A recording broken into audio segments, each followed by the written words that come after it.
Think you know Metallica inside and out? Think again. We're diving deep into 90 minutes of facts, secrets, and hidden stories you've never heard. From the thrash of Master of Puppets, through the heavy grooves of Load and Reload, all the way to the raw chaos of Saint Anger, every album gets its turn in the spotlight. If you love uncovering the stories behind the music, hit that subscribe button and join the Man Bear Cow crew. Your support keeps the deep dives coming. Alright Metallica fans, buckle up. Let's dive into the facts. If it's true that the freaks come out at night, then I consider Metallica to be quite freaky. Now it's not at all uncommon for musical performers to be nocturnal creatures. After all, they stay up late doing their job entertaining us during our non-working hours. Quite often, they have to spend their own late night hours packing things up and getting back on the road, headed to their next tour destination. It is also not uncommon for a band to spend their late night hours drinking and enjoying their time off. Especially a band like Metallica.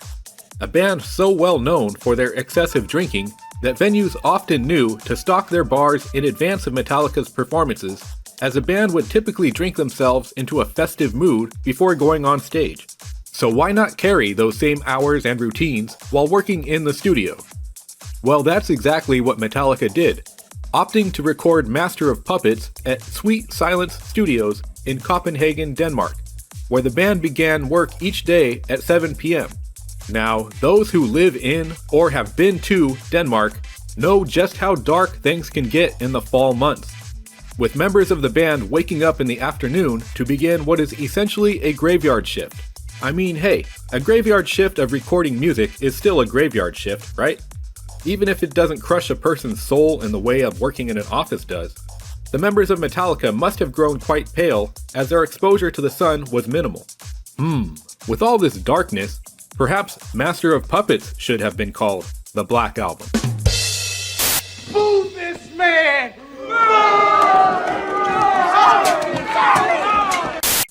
No, I take that back. It's just fine as it is. Drummer Lars Ulrich told Revolver what the process was like. We worked at night, so for 3 months, I don't think we saw daylight. This was like September, October, November, December. So in Denmark, if you wake up at 4 in the afternoon, it's already dark. So we'd wake up, and then we'd go down in the studio and start at 7. And then we'd work until 5 or 6 in the morning, then go back to the hotel and do the breakfast buffet. And then we would go to bed. So we never saw any daylight for the whole time, and my main recollection is just how dark it was. But the main thing about Master of Puppets, compared to Ride the Lightning, is that we had more time to make it.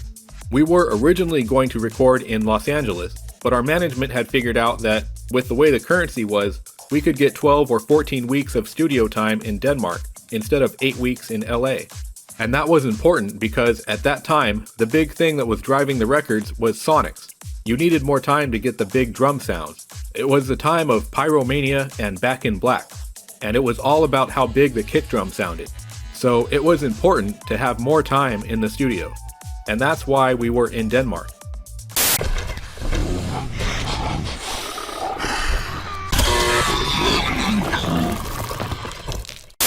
Have you ever heard your father or grandfather say, "If it ain't broke, don't fix it"? Well, Metallica adopted this philosophy when recording Master of Puppets, opting to return to the same studio in Denmark to work with producer Flemming Rasmussen, the same producer who recorded their previous album, Ride the Lightning. As drummer Lars Ulrich explains, "We were fiercely anti-producer. We didn't want a producer coming in and messing with our song, or telling James to sing harmony vocals or anything like that. Flemming was there to help with the sonics. The songs pretty much remained the way we wrote them. If you listen to the demos, we didn't rearrange them or anything like that. It was just about the sonics. Nowadays, when we make records, it's about trying to make it sound as lively as possible and as full of spunk and vibe. Back then, it was all about getting it tight. So much time was spent trying to make everything super tight to the point of being completely anal. When I hear the record now, it sounds a little too tight. And it sounds like the master tapes got left in a reverb tank for too long. But that's the way it sounded at that time, and I wouldn't change anything. Flemming was happy to work with the band again, as he quite enjoyed their previous collaboration.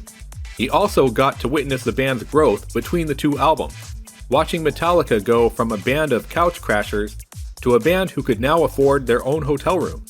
As he told Metal Hammer, they had matured quite a bit, and their circumstances were improved. This time they had hotel rooms, rather than sleeping on a friend's floor, but they were just as likable. Every day they would have dinner with my wife and myself at our house before we started recording at 7 p.m., and they were always fun to have around. There was so much more they could do now because their craftsmanship had improved. Everything was a notch up. We had more time to finesse subtle things, little details you can hear with headphones. Master of Puppets is superb, maybe their masterpiece. I've turned down so many bands over the years who thought they'd automatically get their own master just by working with me. Not every band can be Metallica. Metallica enjoyed working with Fleming so much that they tried to get him to work on a third album with them when they were looking to record And Justice for All. However, this time they were rejected. When asked if it was true that he turned down Metallica, Fleming explained, "Yes, but it was a timing thing. Lars called me in November '87 and said, 'We've booked a studio from January 1st. We're doing a new album and we want you to produce it.' I said, 'Lars, I can't. I'm busy until April.' And he was like, 'No, you have to come. We've booked the studio. Move everything else.' I said, 'I can't, Lars, no.' So they started with Mike Klink instead, and then begged me to come over when it was obvious that wasn't working." What do you say? Come on! Come on! Oh, come on! Meet Rick Allen, drummer for Def Leppard. Some would argue that he is one of the greatest rock and roll drummers of all time. A strong argument, considering the man only has one arm, his right arm.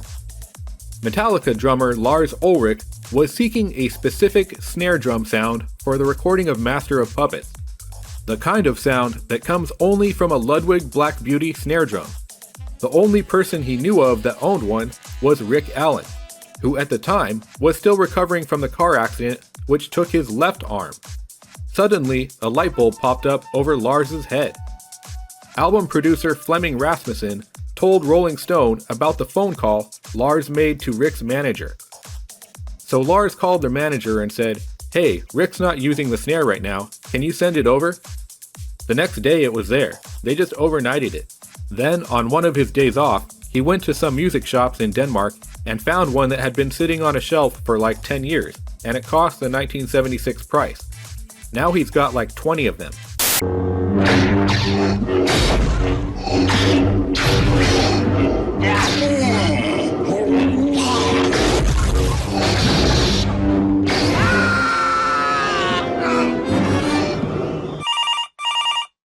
Hey man, since you won't be using that blue lightsaber anymore, do you think I could borrow it? No! Metallica's Master of Puppets is often described as a masterpiece. The band may or may not agree with this statement, but what they can agree on is that they are often asked what they were listening to at the time of recording the album. What inspired them to create a piece of work that has, in turn, inspired a lot of other musicians. As guitarist Kirk Hammett told an interviewer, "There was no precedent for Master of Puppets. So in summer of 1985, when these songs were coming together, it was as if we were being visited by beings from another planet. That's what these songs felt like. They were so unique and so individual. No one had ever heard anything like this before that. We kind of knew, once we got the group of songs together, that we had a pretty strong pile of material to record. We were listening to a lot of the Misfits, a lot of Discharge, GBH. Cliff was listening to a lot of Velvet Underground, Lynyrd Skynyrd, Bach, and Stevie Ray Vaughan. He was really into Stevie when Stevie first showed up. He thought Stevie was a great player. I was listening to all that stuff, plus all the stuff I usually listen to, all the German bands that I liked, and 70s hard rock, and the new wave of British heavy metal. Oh yeah, and a lot of Kate Bush too. We discovered Kate Bush around that time. And we loved the Police. We listened to the Police all the time, because Cliff was a big fan of Stuart Copeland's drumming, and he loved the sound of his snare. He'd say, "Oh, I love that snare." Drummer Lars Ulrich would also explain, "It's funny, when we did Death Magnetic, Rick Rubin asked the exact same question. What were you listening to when you were writing Master of Puppets?" and I can't tell you exactly what we were listening to, but I can tell you that most of the stuff that was still inspirational to us at that time is the stuff that we've talked 1,000 times about. The new wave of British heavy metal, the Iron Maidens, the Thin Lizzies, the Motorheads. And then, as we were going through the 80s, everybody's horizons were expanding. We were starting to get into stuff like The Police and U2. I remember was this Yes album called 90125, and that was a great record. I can't tell you that we sat there listening to that record and then went out to the garage and started writing Master of Puppets, but it was part of that era. Cliff Burton, especially, brought a lot of new things that expanded our musical outlook. We were getting into ZZ Top for the first time, getting into the Misfits, and even finally appreciating Simon and Garfunkel for their amazing songwriting and harmony. So it was a period of pretty serious expansion. On the first two records, we were just listening to Diamond Head and Motorhead and Iron Maiden, and that was it. Master of Puppets, I'm pulling your strings, twisting your mind and smashing your dreams. Master of Puppets is one of Metallica's biggest songs. Many people would argue it's their best song of all time. But have you ever wondered what the song means? When I was quite young, I remember a block of cement near a corner in my neighborhood which had the words Master of Puppets etched into the sidewalk. I always figured this Master of Puppets was a character from a horror movie. Perhaps it was some demented version of Pinocchio, or maybe they were simply singing a song about Jim Henson. I mean, he was undoubtedly a master of puppets, right? I mean, I thought that was the whole reason that he decided to put the letter M at the beginning of the word puppets. He's like, "Haha, I'm the master of puppets, and these are my Muppets."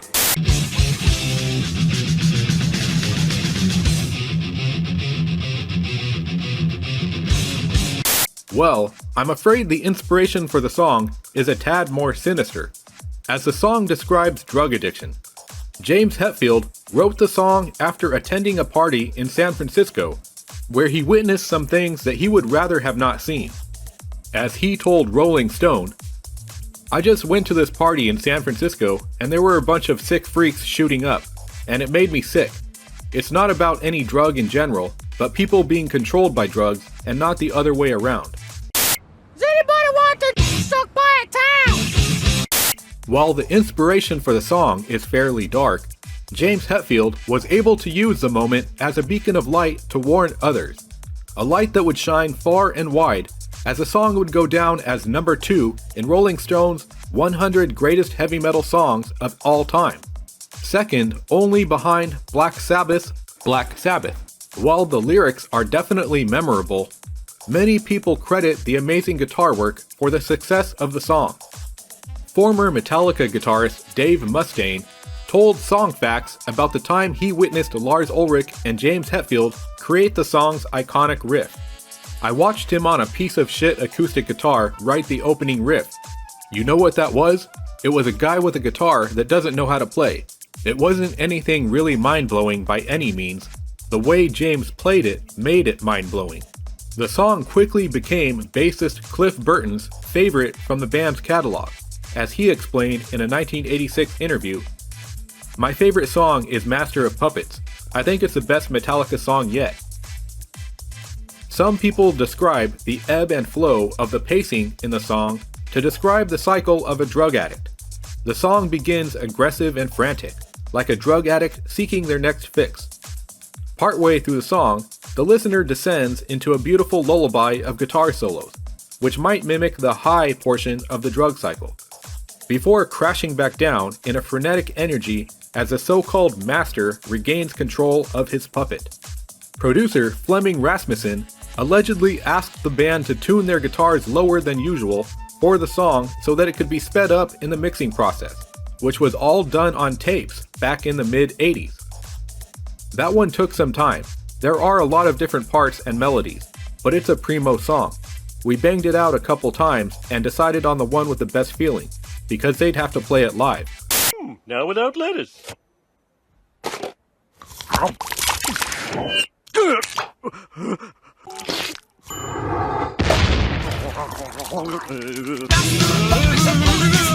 How many songs re-enter the Billboard charts over 30 years after their initial release?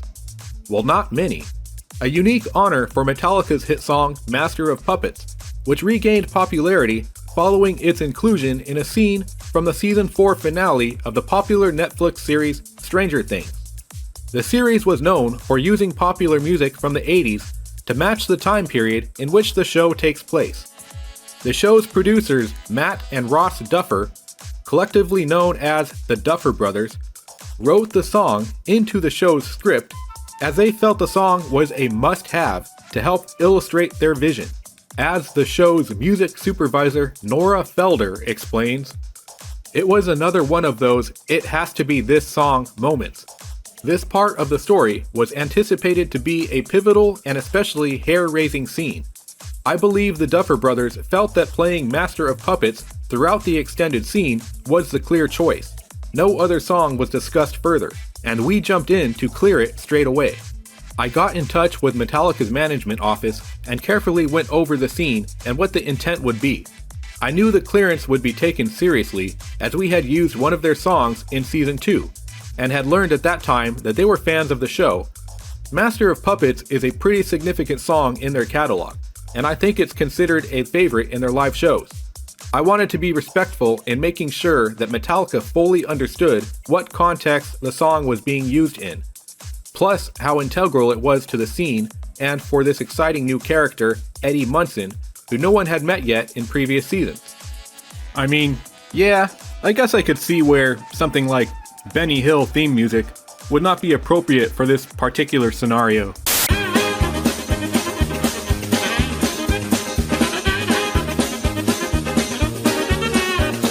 The producers felt the scene shared similarities with Master of Puppets, as the scene depicts a group of teenagers taking a stand against Vecna, the antagonist of Stranger Things Season 4. As Felder further explains, they share similarities in that they each have life-destroying powers that rob people of their essential personal powers. The aggressive, up-tempo metal sound belies its cautionary psychological and socially conscious lyrics, which are rooted in sensitive concern for others. Okay, whatever that means. It sounds like someone enjoys the corporate word salad, but I think I agree with what she's trying to say. Metallica rocks! And apparently Joseph Quinn rocks too, as the actor actually played the opening riffs to the song as shown in the scene. As Nora would add, yes, Joseph did take time to learn the guitar riff and was actually playing along to a guide track. Everyone thought he did a great job.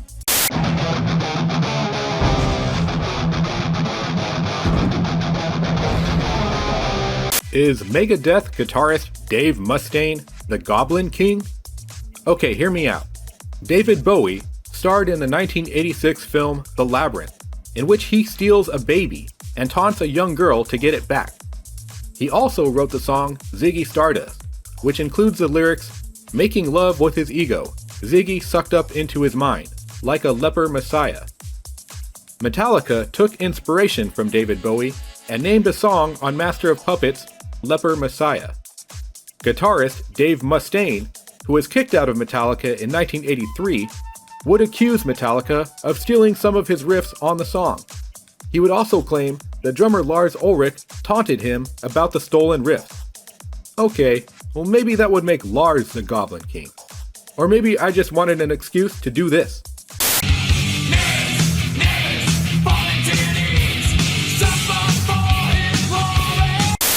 In any case, the former Metallica guitarist did indeed accuse his ex-bandmates of stealing some of his music, as he told Ultimate Guitar, "I heard part of my stuff in Leper Messiah from the Master of Puppets album. I asked Lars about that, and they were saying that that was stuff that was written while I was in Metallica for Metallica music. I get paid for it. I didn't get paid for Leper Messiah. I said, 'Lars, you're ripping me off.' And he goes, 'Yeah, I did it pretty well, huh?'" Guitarist Kirk Hammett would go on to deny any such allegations, as he explains, "Even though Dave might claim that he wrote Leper Messiah, he didn't. There's maybe a chord progression that was in that song, like maybe 10 seconds that came from him, that ironically is just before the guitar solo. But he did not write Leper Messiah at all. In fact, I remember being in the room when Lars came up with the main musical motif." We really both did come up with it. You know what? I believe you. You do? Yes, I believe that you believe you helped write that. That's how people like you work. Your ego is so out of whack that it will do whatever it can to protect itself. And people with a messed up ego can do these mental gymnastics to convince themselves they're awesome when really they're just douchebags. Some people say a picture is worth 1,000 words. In the case of Metallica's album cover for Master of Puppets, a picture is worth, about $1,000. Not bad for a foreboding image depicting a row of tombstones with strings attached to a pair of red Puppet Master's hands in the sky. Artist Don Brodeghem created the acrylic image using a combination of paintbrush and airbrush in just 3 days, while juggling other projects at the same time. Don was so overwhelmed with painting projects that he didn't even have time to listen to the album. In fact, he had never even heard a single Metallica song at the time he created the painting. Don has expressed sincere gratitude over his collaboration with Metallica in the years since the album's release. As he explains, "When you had as many top-end jobs coming in as I did, you're forced to work at a grueling rate, but are still expected to produce nothing but the best artwork. It leaves a warm feeling in my heart to see the artwork that I did over 20 years ago plastered on t-shirts and posters all over the world. I hope it has something to do with the painting and not just the popularity of the band." Many people have speculated that the song Disposable Heroes was the inspiration for the soldier's helmet hanging on one of the tombstones. Perhaps the artist had a look at the track listing, or maybe it was just a coincidence. In any case, Don Brodeghem would unfortunately pass away on November 24th, 2008. The original Master of Puppets artwork was auctioned off 10 months later by Christie's auction house at Rockefeller Plaza in New York City. The final price, including buyer's fees, was $35,000. I like to imagine that the Master of Puppets painting now hangs somewhere in a rich grandpa's mansion where it frightens young children or people who believe in ghosts.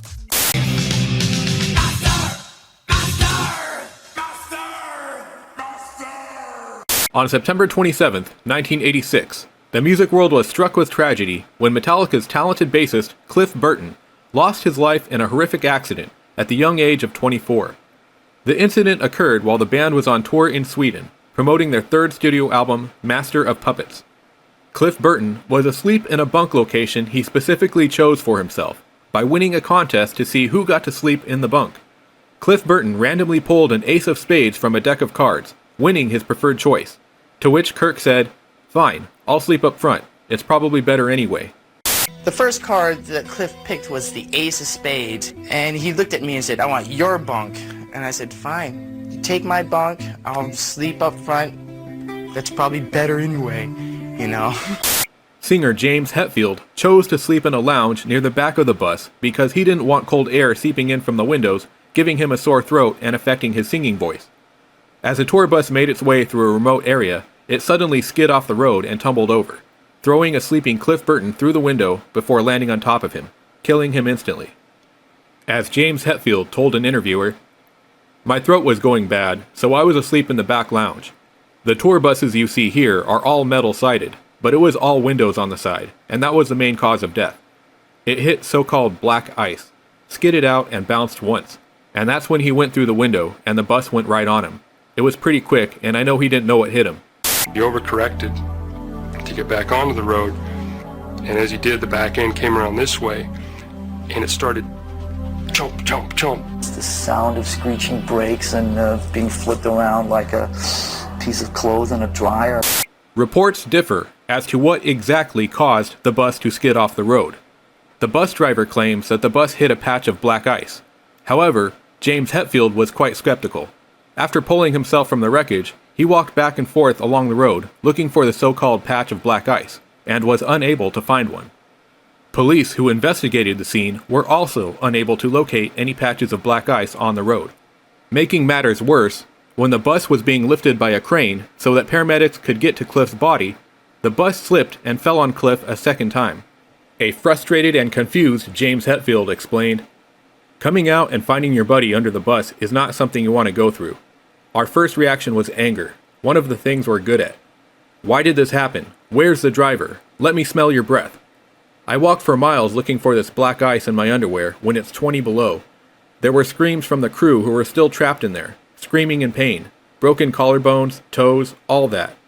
What happened? What's going on? Is this guy drunk or la la la? Oh, we hit some black ice. And I recall in my underwear, and socks, walking for miles, looking for this black ice, walking back on. Where's this black ice? I don't see any black ice. And I wanted to kill this guy. I was gonna end him there. James Hetfield initially accused the driver of being drunk. But when speaking about the incident years later, other members of the band discussed the possibility that the driver may have fallen asleep. Local detective Arnie Peterson also believes that this may have been the case, as he claimed that the skid marks left at the scene of the accident resemble those of other accidents where the drivers had indeed fallen asleep. However, the driver claims that he had previously slept and was well rested. Although James was skeptical about what he was told, the driver of another bus that was carrying Metallica's gear agreed with the testimony provided by the driver of the bus that crashed. The mystery may never be officially solved, as the driver was ultimately determined to be not at fault, and no charges were ever pressed against him. As guitarist Kirk Hammett explains, "It's one of those things you never learn the entire truth. We were all asleep when it happened. Who knows? Maybe the driver was asleep too."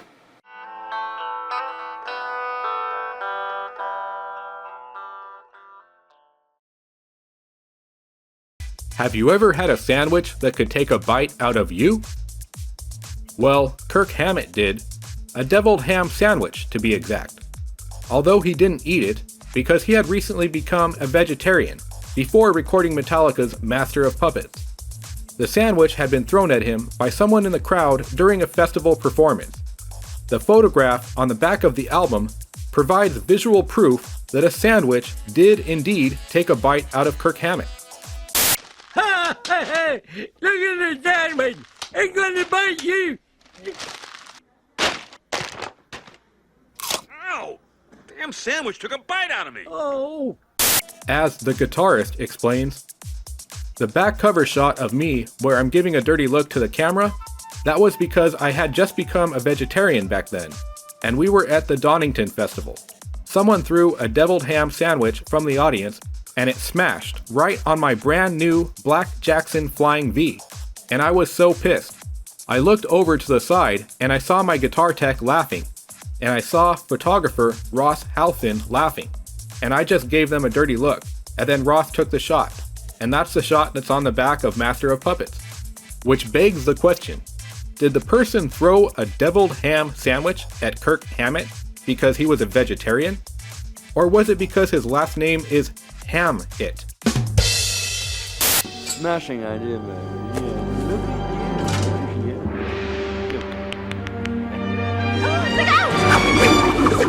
Oh! That really hurt! I'm gonna have a lump there, you idiot! Who throws a sandwich? Honestly. While the debate rages on about whether or not Metallica stole riffs from their former guitarist Dave Mustaine, one song that does indeed include stolen riffs is Orion. Although the culprit in this case was still an active member of the band at the time, as bassist Cliff Burton decided to turn one of Kirk Hammett's guitar solos into a bass solo while Kirk was out of town. As Kirk explains, "I remember recording it in the studio, and then I left to go back to the East Coast and meet a girl or something. Cliff went back in the studio and used that area to put his own solo on it, but he played like half of my licks that were in the original solo. It was the weirdest thing. It wasn't really much of an issue for me because there were like 4 other guitar solos in that song. It wasn't like he took the only one." Cliff Burton wrote such memorable music for Orion that the song would become associated with his memory. It was played at his funeral in 1986 and would later be turned into a tribute to Metallica's late bassist during live performances. As Kirk continues, "For me, Orion was Cliff Burton's swan song. It was a great piece of music, and he'd written the whole middle section. It kind of gave us a view into what direction he was heading." Frontman James Hetfield would also have the notes of Cliff Burton's riff tattooed on his arm in memory of his friend and bandmate. besides my kids' names and all of the other, I mean, they've obviously all got meanings, but this one is pretty important. And then Cliff, this is Clifford Lee Burton, and this is the middle bit to Orion, the bass part. Oh, man. No, that's right.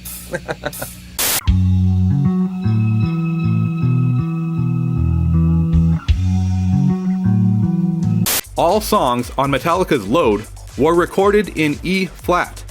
The band had previously recorded individual songs in E-flat or lower, but Load would be the first time that they recorded an entire album this way. For those of you who are not musicians, the traditional standard tuning of a guitar begins in the key of E. Some musicians prefer to tune their guitars down a half step to E-flat, because it can be easier for a singer with a lower voice to sing along with. It can also make performing those screeching heavy metal solos a tad bit easier, as tuning a guitar down loosens up the strings a little bit, allowing them more flexibility to bend. Most songs on Reload would also be recorded in E-flat, with the exception of Devil's Dance and Bad Seed, which were tuned even lower to D and D-flat. As guitarist Kirk Hammett explains, "I started tuning to E-flat for my riff tapes because I copied a lot of Hendrix stuff. I used to try to figure out Jimi Hendrix solos, Stevie Ray Vaughan solos, Thin Lizzy solos, and those three bands tuned to E-flat, and so a lot of my riffs were in E-flat. And I guess when James would hear the riffs tuned in E-flat and he'd try to sing to them, I think he kind of liked it. He liked the break it kind of gave his voice. He didn't have to pitch that extra half step. And that's also why on both Load and Reload, the primary tuning is E-flat rather than E."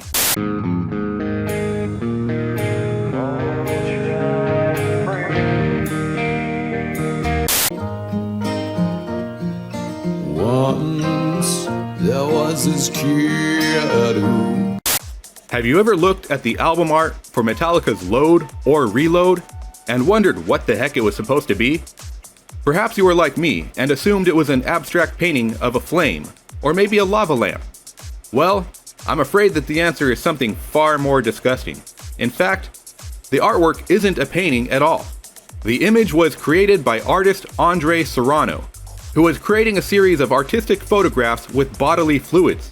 The image used for Metallica's Load was made by mixing bovine blood with, well, let's just say he mixed it with his own happy creamy feelings before he smashed the mixture between two sheets of glass and took a picture of it. Sometimes our happy creamy feeling just gets so full it comes out at night. I was having happy dreams about a girl. All right, Butters, it's happy feelings. Let's just not talk about it. Okay, Dad. Ooh, save that for later. And suddenly, the title Load makes me feel much more uncomfortable. The image for Reload was created using the same bovine blood mixed with a yellow liquid. I'll let you guess what that yellow liquid is and where it came from. It's pee! Look out for the pee! Artist Andre Serrano spoke with Metal Hammer in 2022. It was Kirk and Lars who asked for the picture for Load. I met with them at Paula Cooper Gallery in New York, and we arranged for them to use the image for the album, merchandise, and all promotional purposes. I was flattered and honored they wanted it, because it spoke to them. They were drawn to it, and I'm glad they were, because the image and album was a match made in heaven. It was part of a series called Bodily Fluids. They were photographs intended to look like paintings. I bought the blood at the butcher. It would be labeled edible beef blood, and I would buy a gallon of it whenever I needed it. The blood would darken after a day, so I thought I needed fresh blood to get the bright red. Later, someone told me to put the dark blood in a blender, and it would brighten up again. I think the images were a hit. I read a review once where the Load album was named #1 on the list of best album covers. We know Lars and Kirk were happy with it, but James was not. I think James is still fuming. I feel like I'm gonna explode here! Frontman James Hetfield was a tad uncomfortable with the artwork, but he was a good sport and went along with the concept, which had been picked out by guitarist Kirk Hammett after he discovered Serrano's work on the music video for Crush My Soul by Godsmack.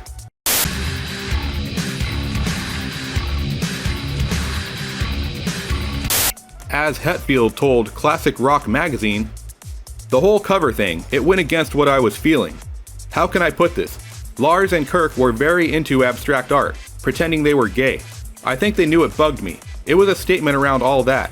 I love art, but not for the sake of shocking others. I think the cover of Load was just a piss take around all that. I just went along with the makeup and all of this crazy stupid shit they felt they needed to do. In regards to using the same artist and concept for Reload, Hetfield had this to say. I hated it, but it had to match. It's a matching hatred. I'm not a big fan of the man and his perversions. There's art, and then there's just sick MFers, and he's one of them. The thing is, they belong together.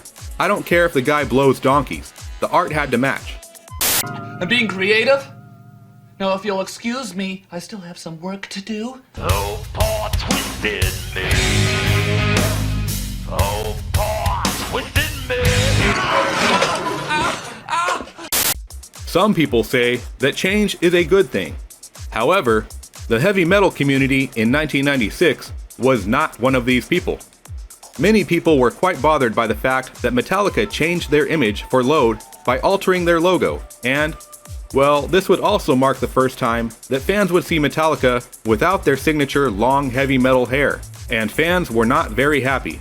This wasn't helped by the fact that the inner artwork for Load featured photos of the band members in a variety of outfits which felt more like something out of Vogue or Cosmopolitan magazine, such as this white tank top and suspenders look. James Hetfield deflected blame towards his bandmates, claiming it was all their decision. Lars and Kirk drove on those records. The whole "we need to reinvent ourselves" topic was up. Image is not an evil thing for me, but if the image is not you, then it doesn't make much sense. I think they were really after a U2 kind of vibe. Bono doing his alter ego. I couldn't get into it. The whole, okay, now in this photo shirt we're going to be 70s glam rockers. Like what? I would say half, at least half. The pictures that were to be in the booklet, I yanked out. The whole cover thing, it went against what I was feeling. They're off to find the hero of the day. The Metallica frontman would later go on to say, there always has to be some kind of compromise, especially when you've got 4 guys in a band. You've got 2 guys that are really driving the thing, Lars and myself, and when we don't agree, there has to be a compromise. The Load and Reload era, for me, was one of those. I wasn't 100% on with it, but I would say that that was a compromise. I said, I'm going with Lars and Kirk's vision on this. You guys are extremely passionate about this, so I'll jump on board. Because if the 4 of us are into it, it's going to be better. So I did my best with it, and it didn't pan out as good as I was hoping. But, again, there's no regrets, because at the time, it felt like the right thing to do. We don't like boundaries and limits. Heavy metal has the impression that it's a bit punk, like, F the world, and we're us, we're doing things our way. And that's fine until you don't fit into their way. You know, cutting your hair, or not wearing a leather jacket, or whatever. Doing a ballad. That was one of the things that set us apart right away. I remember almost getting in a fight with a fan in San Francisco, and the guy said, F you sellout, you did a video for MTV and blah blah blah. I felt the need to defend us. It's like, why do I need to justify our art to you? It disappointed us that fans would get angry at you for being an artist, or doing what you feel you want to do, to explain yourself to the world, or to connect with the world. Steven, I didn't sell out, son, I bought in. Keep that in mind. In a separate interview, James would add, fast thrash just wasn't exciting to us anymore, really. If I wrote it, then we'd use it, but none of us were writing that stuff. On Fuel, there was some pretty quick downpicking, just kind of moving around with the root notes, but that's about it. It was a little more exciting for us to figure out more effed up chords, things that grind, dissonant bits. In a few of the songs, there's helter-skelter tension built in there. That kind of stuff excited us more than the speed stuff. Want to hear some music? Alright, rock and roll.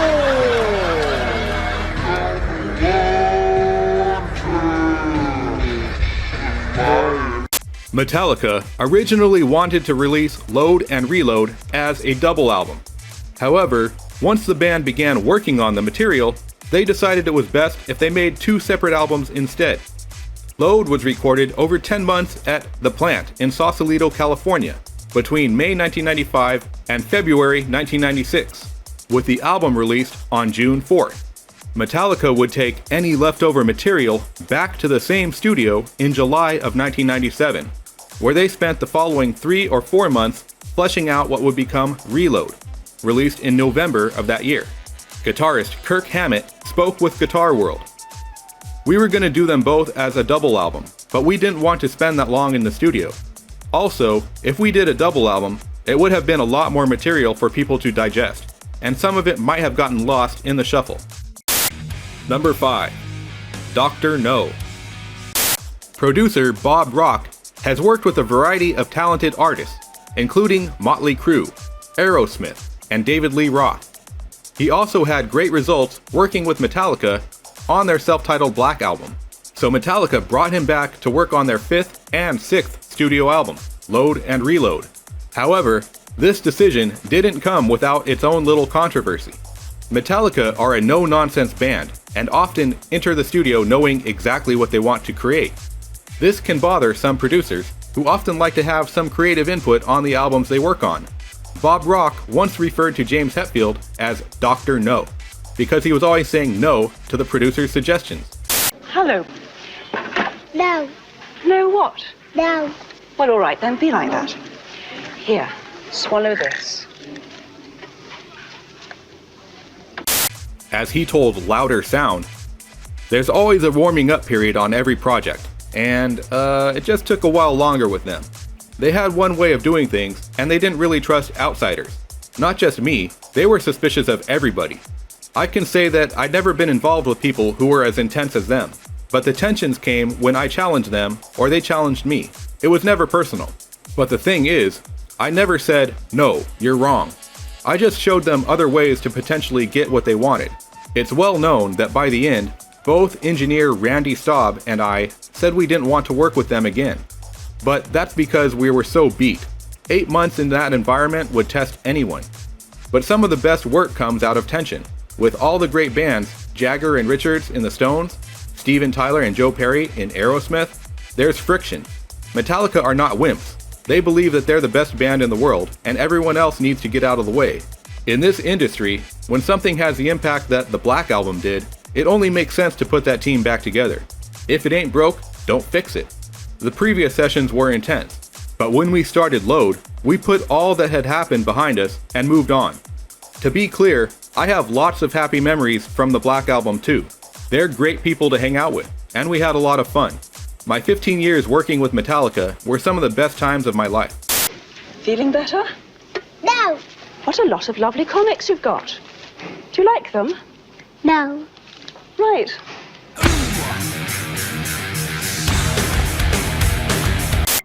Some people say that Man Bear Pig isn't real. Well, I'm here to tell you now, Man Bear Pig is very real, and he most certainly exists. I'm Cereal. Man Bear Pig doesn't care who you are or what you've done. Man Bear Pig simply wants to get you. I'm Super Cereal. Seriously, what is that thing? The music video for Until It Sleeps has always tripped me out, with a weird man-pig creature that gave me the heebie-jeebies as a late-night MTV watching youngster in the mid-90s. One of those things where, as much as it creeps you out, you also can't help but look at it either. I've always felt that the monster represented addiction, or some kind of darkness deep down within a person. Allegedly, James Hetfield wrote the song while reflecting on childhood trauma surrounding his mother, who battled cancer until it took her life when James was only 16 years old. Metallica's surreal music video for the song is inspired by the paintings of Hieronymus Bosch. Is that pronounced Bosch or Bosch? A funny story. My parents used to take my sister and I to Old Town San Diego when we were kids. We would usually go to one of the delicious Mexican food restaurants in the area, and while we were waiting for a seat, us kids would go play around on a replica cannon that was on display in the courtyard. My sister and I got confused as all heck when my buddy started yelling, "Bosch!" Now, I don't know what that particular kid's childhood was like, but I guess I would have used words like kaboom or pow when playing with a cannon, not Bosch. But anyways. Fire in the hole. Bosh. Bosh. Bosh. Bosh. Bosh. The music video for Until It Sleeps was directed by Samuel Bayer, who has made a lot of memorable music videos for major rock bands such as Green Day's American Idiot, or Bullet with Butterfly Wings by Smashing Pumpkins.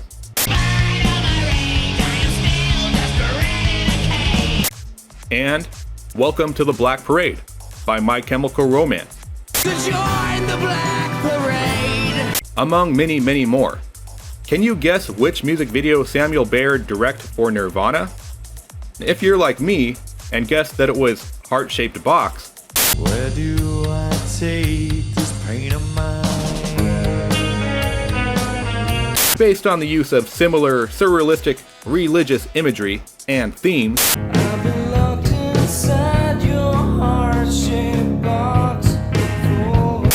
you would be incorrect. He actually directed the music video for Smells Like Teen Spirit.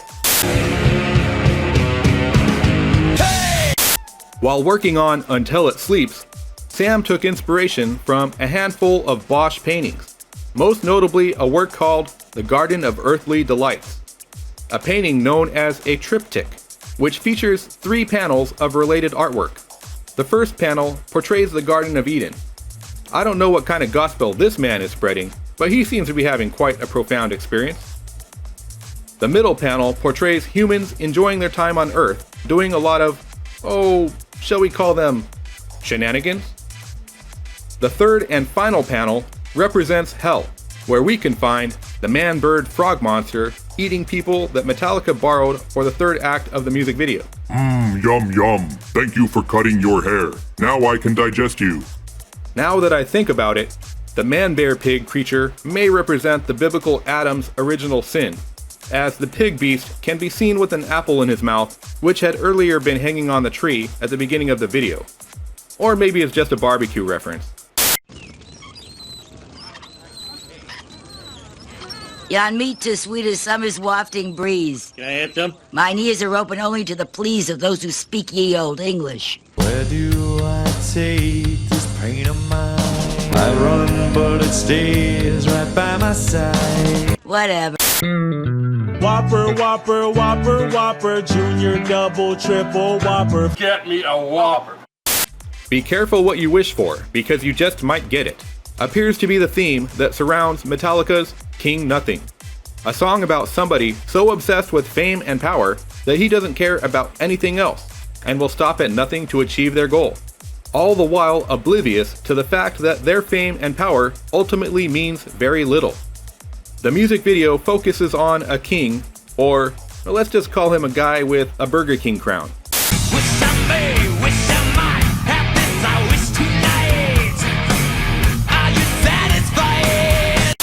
As he wanders around the middle of absolutely nowhere, tossing his crown aside only to go full-on Bugs Bunny by pulling an identical crown out of nowhere and placing it back upon his head, until he throws that one on the ground too, and the cycle continues.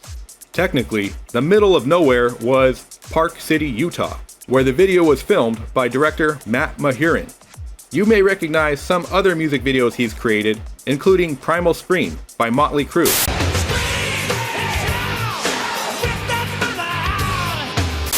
Little Things by Bush, or Angry Chair by Alice in Chains.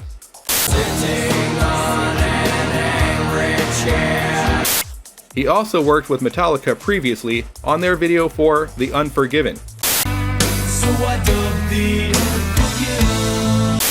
and would work with them again for the music video of The Unforgiven 2. Because who else would you get to direct a sequel music video to a sequel song other than the man who directed the first one? Fans have speculated whether Metallica are singing about themselves due to the lines "Off to Never Neverland" sung at the end of King Nothing, which were borrowed from Enter Sandman, which was one of Metallica's chart-topping singles from their previous self-titled album.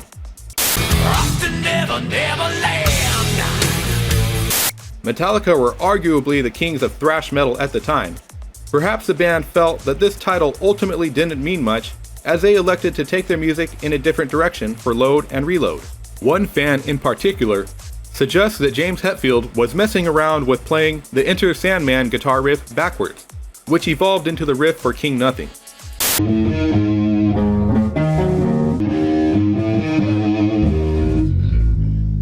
I'm not sure if this is true or not, but I do think I can hear a little bit of a resemblance between the two songs. Can you?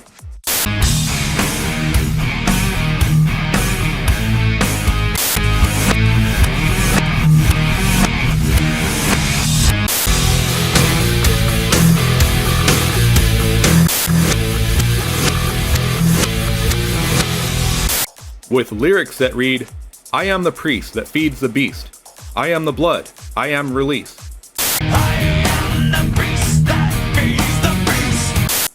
And "I'm sowing the seeds I take for granted. This thorn in my side is from the tree I've planted." This thorn in my side is from the tree I've planted. Bleeding Me is perhaps one of James Hetfield's most personal songs ever written, as the songwriter opens up about his struggles with alcohol addiction and recovery. As he told Playboy in 2001, "Around the time of Load, I felt I wanted to stop drinking. Maybe I'm missing out on something. Everyone else seems happy all the time. I want to get happy. I'd plan my life around a hangover. The Misfits are playing in town on Friday night, so Saturday is hangover day. I lost a lot of days in my life. Going to therapy for a year, I learned a lot about myself.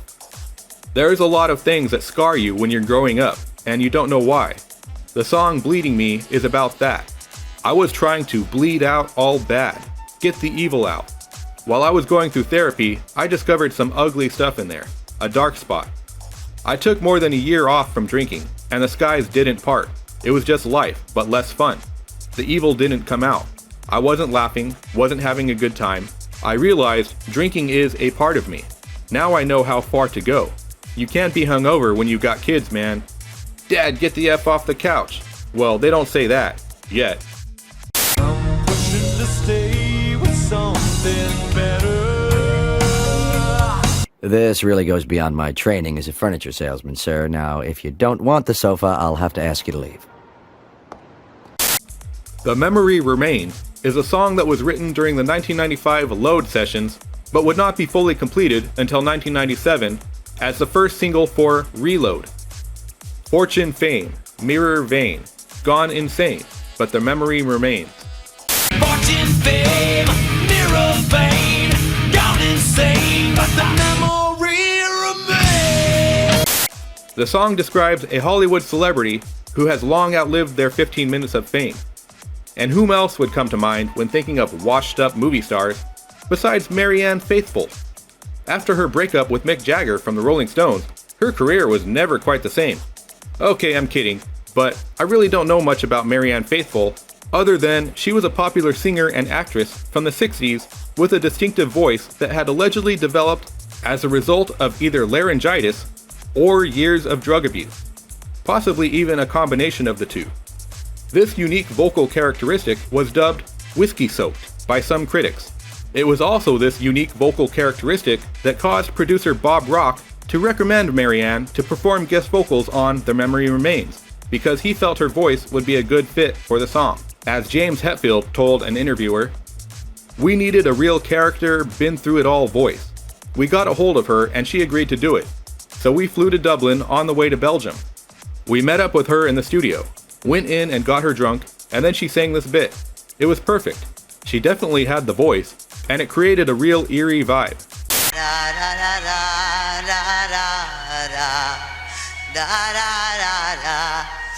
Marianne Faithfull would also join Metallica on stage to perform the song for Saturday Night Live on December 6, 1997.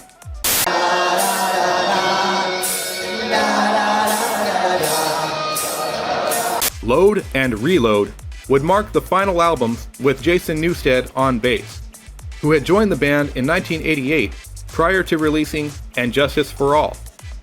He had replaced deceased bassist Cliff Burton. Wow, if you want to hear a tragic story, take a peek at our video about the death of Cliff Burton. The poor guy was thrown through a window of a bus as it crashed and flipped over on top of him during Metallica's Damage Inc. tour in 1986. But that's more of a not-so-fun fact about Master of Puppets. If you want to learn more about that, check out our video link in the description. As for Jason Newsted, the story of his departure starts to tread more into territory that we will cover when we discuss Saint Anger. So I won't go into too much detail, but in 2001, Newsted had become more interested in working on his own side project, Echo Brain. This led to some tension between himself and James Hetfield, which almost broke up Metallica. Instead, Jason announced his departure from Metallica on January 17, 2001. He would later go on tour with Ozzy Osbourne, Voivod, and Who Cares, among other projects, before forming his own band called Newsted, although he would return to perform a few songs with Metallica at their Rock and Roll Hall of Fame induction ceremony on April 4, 2009. He would also join the band on stage for all 4 of their 30th anniversary shows.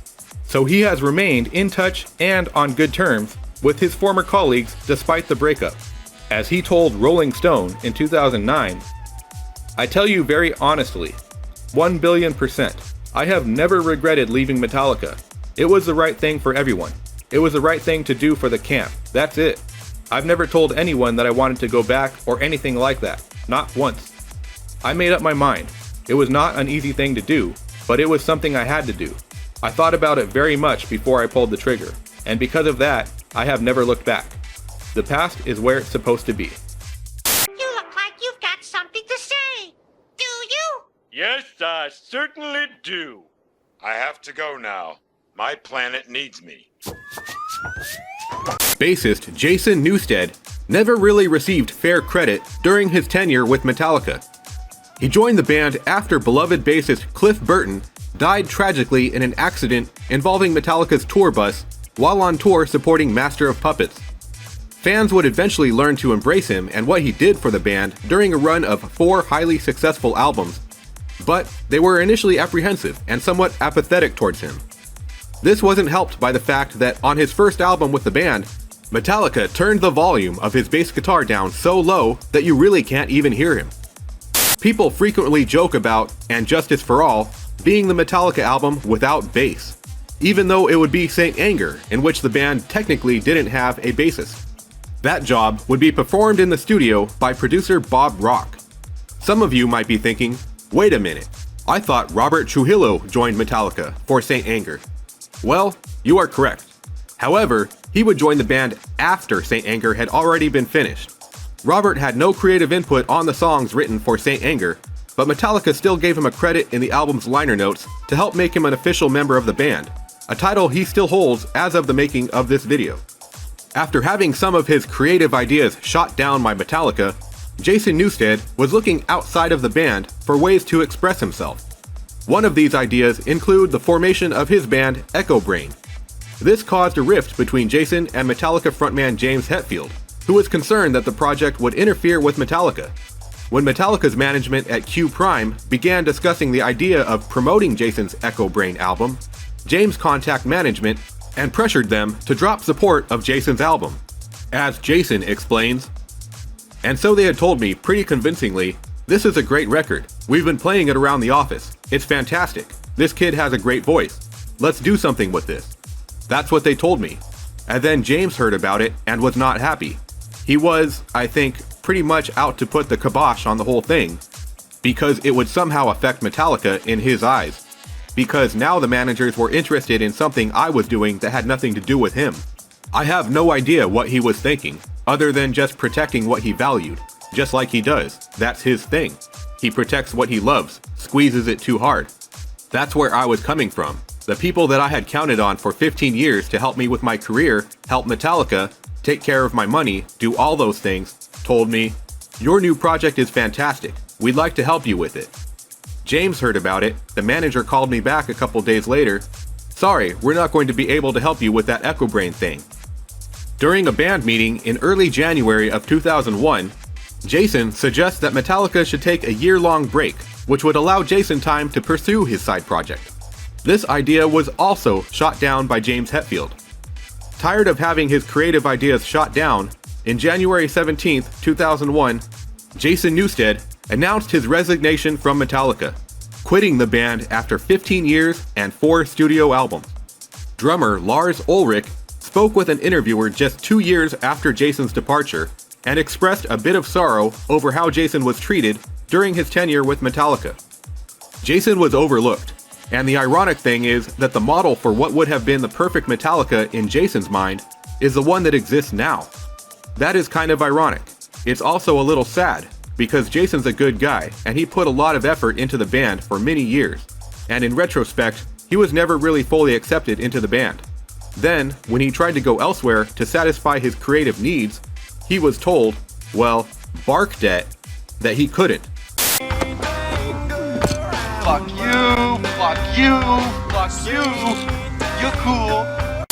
James Hetfield would also express a bit of sorrow over the way he handled things with Jason while he was in the band, often suffocating any of Jason's creative ideas out of fear of surrendering even the slightest bit of control of this musical behemoth that Metallica had become. It must have been very bittersweet for him, like a dream come true, by stepping into someone's shoes who can never be filled. It must have been very difficult for him. James would reflect upon the experience while writing lyrics for the song All Within My Hands, which would be the closing track on Saint Anger. Squeeze it in, crush it down, all within my hands. Love is control, I'll die if I let go. Now one might think that a person would regret leaving a band as big as Metallica, but Jason Newsted had given the idea a lot of thought. When he spoke with an interviewer over a decade after his departure, Jason explained that he has always been quite comfortable with his decision. I tell you very honestly, 1 billion%, I have never regretted leaving Metallica. It was the right thing for everyone. It was the right thing to do for the camp. That's it. I've never told anyone that I wanted to go back or anything like that. Not once. I made up my mind. It was not an easy thing to do, but it was something I had to do. I thought about it very much before I pulled the trigger, and because of that, I have never looked back. The past is where it's supposed to be. Jason remains close friends with his former bandmates, and even joined them on stage for Metallica's Rock and Roll Hall of Fame induction ceremony on April 4th, 2009. He has also performed with Metallica at several events over the years, including all 4 of the band's 30th anniversary shows in December 2011. What does St. Christopher have to do with Metallica? Well, not much, other than the fact that James Hetfield once saw guitarist Kirk Hammett wearing a St. Christopher's medallion on his necklace. Known as the patron saint of travelers, the St. Christopher's medallion may be given to someone to wish them luck in their travels. This particular medallion, worn by Kirk, featured a surfer on the flip side of the medallion, which symbolized to Kirk good blessings while he was surfing. As James looked at Kirk's medallion, he invented a patron saint of his own, Saint Anger, a patron saint who guides James Hetfield to use his anger productively, such as channeled through his music, rather than destructively, such as drinking. The band enjoyed the concept so much that they decided to title their 8th studio album Saint Anger. As Kirk explains, James and I were just sitting in the control room, and I had a St. Christopher's medallion around my neck. And he asked me what it was. I said, oh, it's a St. Christopher's medallion. And I explained to him, St. Christopher is the patron saint of travelers. This particular medallion I had was a St. Christopher's medallion, but on the flip side, I had a surfer. And so what that signifies is, whenever you go out surfing, this medallion will give you good blessings so that you'll actually come back. And I explained that to him, and he was like, wow. And then all of a sudden he said Saint Anger, and I go, that's killer. Metallica began working on Saint Anger in April 2001. However, production would get delayed when James Hetfield checked himself into rehab to address his addiction to alcohol. Known for their willingness to indulge while on tour, guitarist Kirk Hammett described what it was like when he joined the band. When I first met these guys, they were drinking vodka like it was water. I would start drinking about 12 in the afternoon.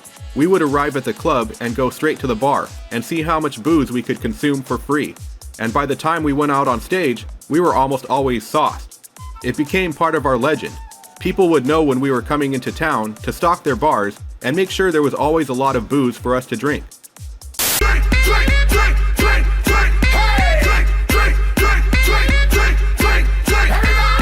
As the years went on, members of the band matured, and many of them gradually toned down their drinking and partying. Not James, however. Following the departure of bassist Jason Newsted, who left the band in no small part due to creative differences with Hetfield, James began to reflect on his own abusive behavior. As James has often admitted that he was quite controlling of the band and often suffocated many of Jason's ideas out of fear of surrendering any semblance of control of this monstrous behemoth that had become Metallica. Was Jason Newsted's departure the straw that broke the Hetfield's back and forced him to dive deep within himself to address the inner demons that caused him to drive a beloved band member away? Perhaps. I mean, I'm sure it was a piece of the complex puzzle that makes up a person like James Hetfield.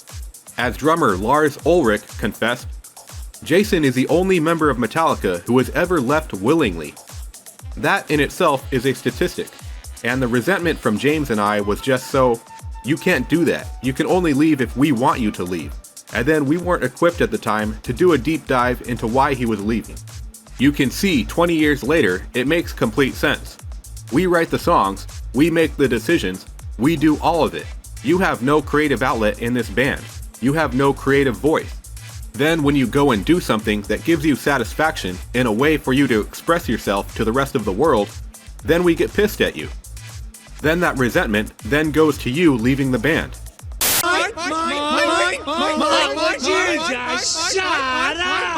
James Hetfield himself has also explained that the initial writing sessions without Jason Newsted in the band were not as fruitful as they had been in years prior. After a few months of working on the album and not going anywhere, James Hetfield made the tough decision to check himself into treatment. He would return to the studio in May 2002. Following what would be the first of many trips to rehab, James Hetfield had this to say: "Recovery is the most difficult and challenging thing I've ever attempted, along with parenting. It's also the most grounding and gratifying gift I've ever received, along with parenting. My music and lyrics have always been a therapy for me. Without this God-given gift, I don't know where I would be. Now I truly feel the impact and connection they have made with others. Struggle to struggle, pain to pain, human to human, not idol to fan, fan to idol. Clarity has put me in a humble and serene place to receive this connection in return and feel it helping heal me.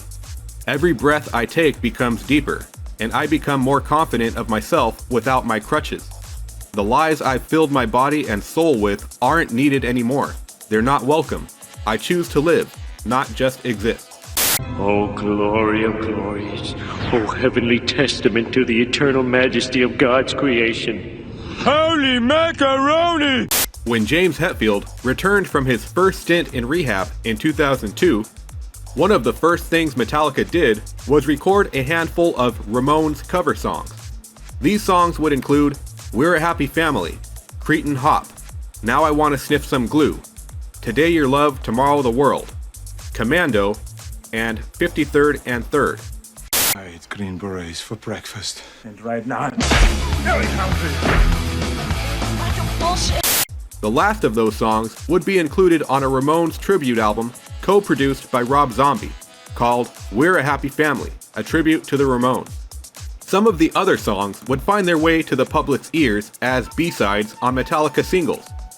A special note to any vinyl collectors out there, as a blue 7-inch vinyl featuring Metallica's cover of 53rd and 3rd can be found paired with 2 more Ramones cover songs by Green Day and Offspring.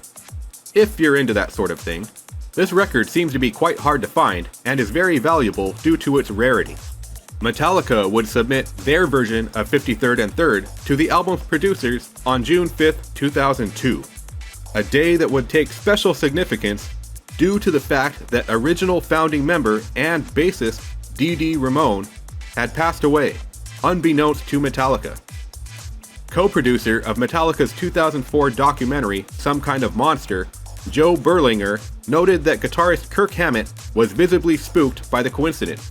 As he told the media, "He was noticeably pale.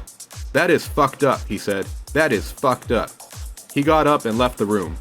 Quite often, a band arrives in the studio with at least some material already prepared. Songwriters tend to have a habit of writing new music while on tour, supporting the music they've already written. I mean, when you're traveling on the road for hours every day, it can be a great way to kill time. And the fact that they are on stage performing nearly every night means that the songwriter's brain is already functioning in music mode. So why not pick up a guitar while sitting in the back of a van heading from Flagstaff to Albuquerque and jot some new ideas down? Metallica is no stranger to this concept. I don't need anyone telling me play on words. I'm a motherfucking lyrical wordsmith, motherfucking genius. Quite often, frontman James Hetfield and drummer Lars Ulrich would get together to flesh out a tune, and they would bring it to the studio to teach the other band members. But this would not be the case on Saint Anger, as Metallica intentionally entered the studio without anything pre-written.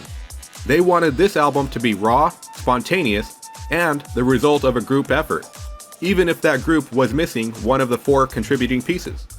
As producer Bob Rock explains, "The idea is it should sound like a band getting together in the garage for the first time, only the band's Metallica."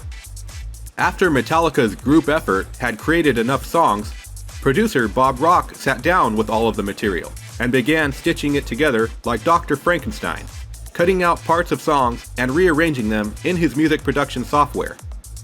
A lot of the songs were done in William Burroughs' cut and paste fashion. There are movements in movie making and in music where you take technology as an art and you actually abuse it. Some people use Pro Tools to trick and fool the listener, but we used it more as a creative tool to do something interesting and stretch boundaries.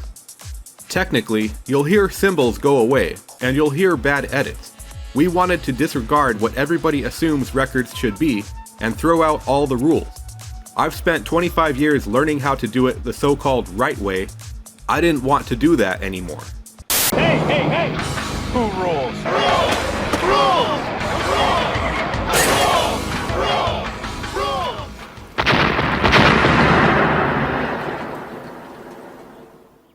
Results were mixed, as many fans, including James Hetfield himself, have admitted that Saint Anger is not exactly their favorite album. As he told Metal Hammer, "For me, Saint Anger kind of stands alone. It's more of a statement than an album. It's more of the soundtrack to the movie in a way. There's some really interesting and cool riffs, some great songs in there, but sonically it sounds fragmented, which is exactly where we were at that point.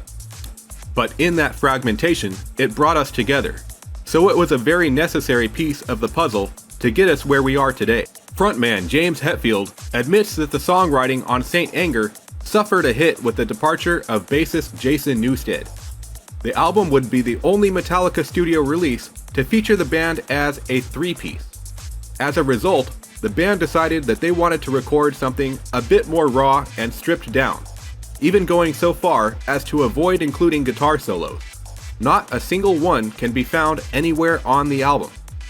As guitarist Kirk Hammett explains, "The reason for that is because, again, we wanted to move together, all 4 of us, in the same musical direction. When we tried to put overdubs on the album and put guitar solos on the album, it sounded like an afterthought, you know? Like something was put on after we created it. It stood out. We wanted to preserve the sound of all 4 of us in a room just jamming, spontaneously together. To put production stuff on top of that just didn't sound right." Some guitarists might frown at the idea of their soloing skills not being showcased on an album, particularly a heavy metal album. However, Kirk didn't mind. When asked if he was happy with the way the album came out, he told an interviewer, "Oh yeah, absolutely. I'm so proud of this album, it freaks me out. I haven't been this proud of an album since the Black Album, I must say. I mean, the Load and Reload era for us was such a reaction to our first 5 albums. We didn't want to do what we had been doing, play fast, over the top, and aggressive.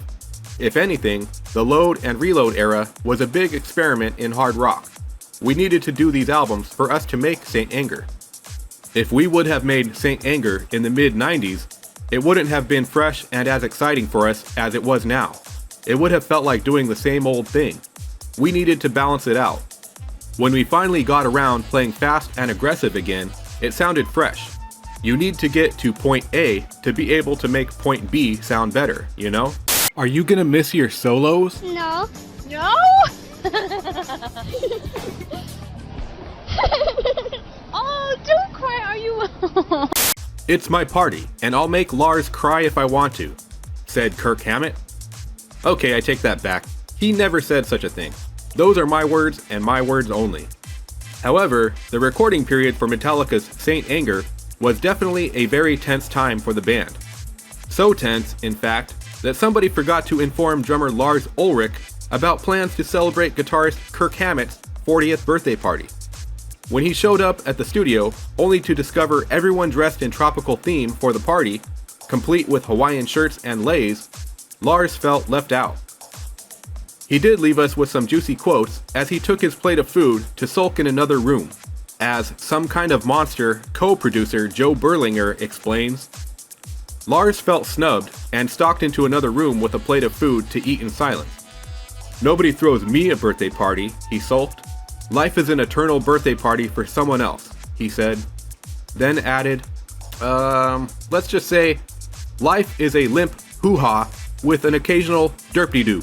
And hey, I've said it before and I'll say it again, but YouTube often feels like it's run by Puritans. So pardon my, censorship? My mom always said life was like a box of hoo-ha. Was Fred Durst inspired by Metallica's Saint Anger to take Limp Bizkit's music in a different direction on their 2000 release Results May Vary?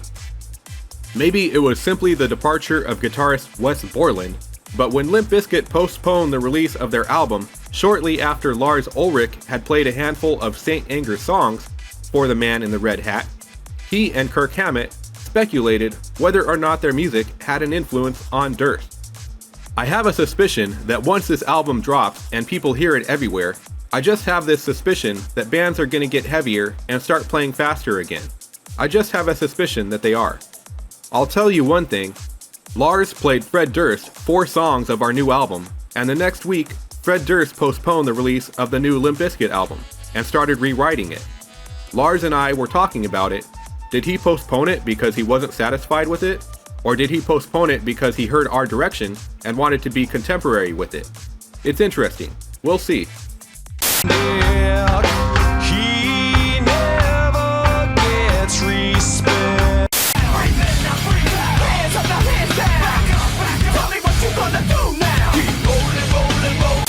Some fans were quite upset over the new direction Metallica took with Saint Anger. One of those angry fans was Testament frontman Chuck Billy, who slammed the release while stating that it is the only record he has ever taken back to the store and asked for a refund. As Chuck himself explains, I'm a huge Metallica fan, especially the early stuff had a big influence on me. James Hetfield's vocals, his songwriting, and his style always has inspired me. I think once they got to that load period of their career, once everyone started sharing writing the vocals and everyone contributing in the psychiatrist and all that stuff I don't know, it just changed it for me. The lyrics weren't as clever anymore, and the riffs weren't as catchy and hooky as they were when James had control. I just think James needs to dig down and take control, and write the killer, clever lyrics again. The last time, I don't know where their heads were at, but they were all writing lyrics, and it just didn't work for me. I hope they go back to their roots. I've never taken back a record ever that I've bought, but I took back the Metallica record. I was so angered by what it was, just like a big turnoff. I was like, oh no.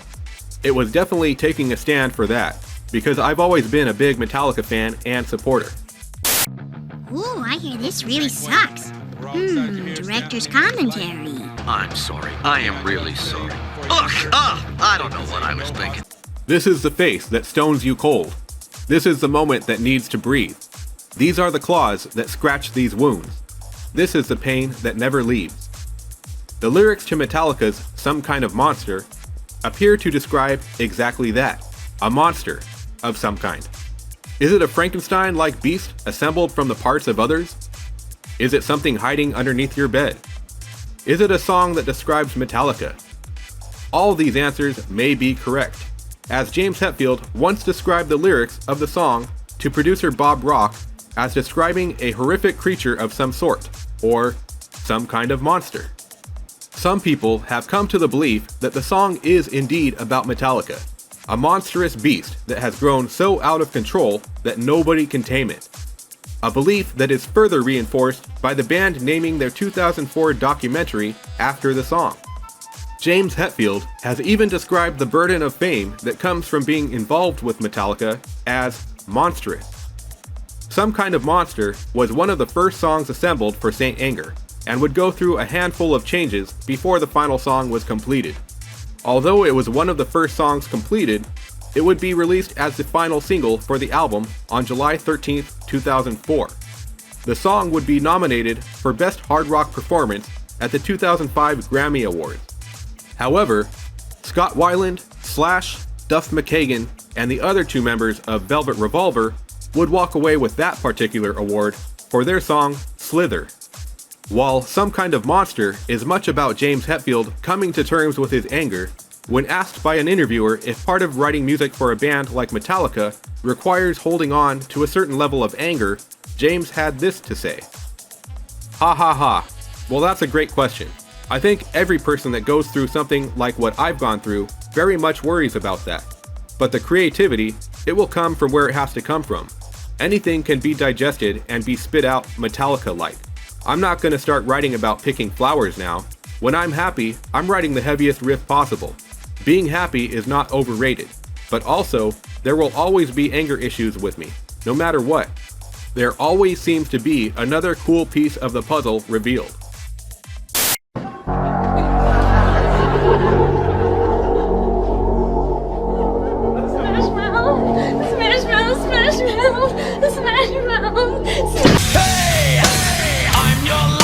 Before you gallop away into the sunset, remember, this is Man, Bear, Cow TV. We run on three things: caffeine, chaos, and your support. So smash that like button like you're tackling a man, mauling a bear, and milking a cow, all at the same time. Subscribe if you haven't already, and if you really want to keep this weird wagon rolling, consider joining the channel as a monthly supporter or hitting that super thanks button for a one-time high five to my wallet. Either way, you'll be helping keep the lights on in the Man Bear Cow Fed, which is important. Very important.